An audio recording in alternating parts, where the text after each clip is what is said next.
I think in general my work's really about relationships. It's about how people handle each other. So what I felt was that in tango I saw some sort of magic happening, some sort of communication going on that was completely without any sign of even almost visual contact or words, and somehow through touch they could tell each other a lot of things, and we could follow that conversation from outside. So I've always been quite moved by tango. So there's 5 tango couples from Buenos Aires, and they're all very, very different. They've all been working with one another as couples for a very long time. So some have been working 6 years, some 10 years. I mean, I learned a lot from watching them because they show me a lot about commitment to one another, and also about unity.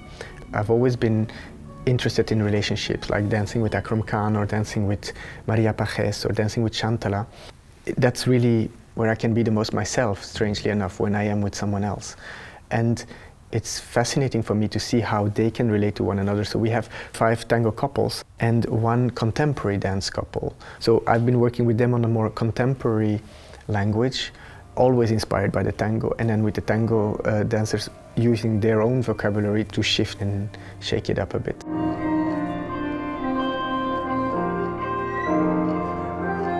Nelida is a bit like the fairy godmother of all the tango dancers. She's the rehearsal director, and she's also there to guide me into the world of tango, giving me all the feedback I need to be sure that I'm not, going against the nature of tango. The most important thing in tango is the feeling. Most of the time, the people is thinking about the steps, about choreography. And I think it's very important, of course, that's dance. But in the case of tango, in special, I think the most important thing that we need to translate to the audience is that strong feeling that we feel when we are dancing this. I've learned a lot. I mean, I've learned a lot of tango, so I spent 3 years on that, being able to read it and to be able to see how, what's actually happening, because it can be quite confusing when it's not your language. And so I had to really study.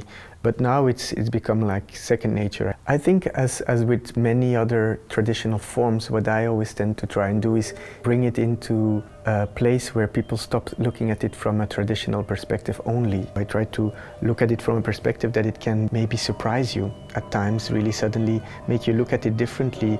And by using the cliches, not by going against them, because the cliches are important, they are part of recognition. They make you understand that you already know. And then from those cliches you can go into places where there's more gray zones, where things are maybe more complicated. And our reality today in relationships is very complicated, I think. So I think it's important to show that complexity. I don't need to feed on other styles in order to be inspired. I think I have a lot of inspiration without having to do that. What I am is curious. I'm very curious, and what I want is to honor quality. And so when I see something that has quality and that might be kind of put in a museum and lost, as being some sort of cultural heritage, I think it's dangerous. So what I try to do is just bring life to it by challenging it. I challenge these things. I don't just feed on them. I'm like a collector of ideas. I think I will be eternally a student of life, and I don't consider myself a master in anything really, except in seeing that there is so much quality. He have respect about tango, but he is introducing another elements and another ideas. Then I said, okay, this is tango, but with a new ideas. It's nice. Really nice. I love it.